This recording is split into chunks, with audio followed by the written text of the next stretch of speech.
अभी नया नया अमीर बना हूँ ना बेटा। एक जमाना था जब हम भी गरीब हुआ करते थे। गुरु मुझे भी अपना चेला बना दे, मुझे अमीर होने का बहुत शौक है। ऐसे हर कोई अमीर नहीं बन सकता, पैसे लगते हैं अमीर बनने के लिए। गुरु मैं पैसे देने के लिए तैयार हूँ, आप बस जल्दी से तरीका बताओ अमीर होने का।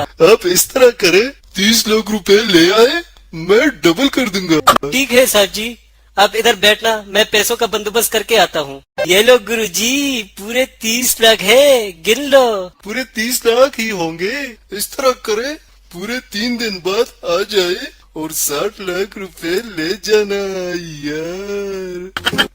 ठीक है गुरु जी, मैं पूरे 3 दिन बाद आके पैसे ले जाऊंगा। ढाबा तो उनका यही पर था।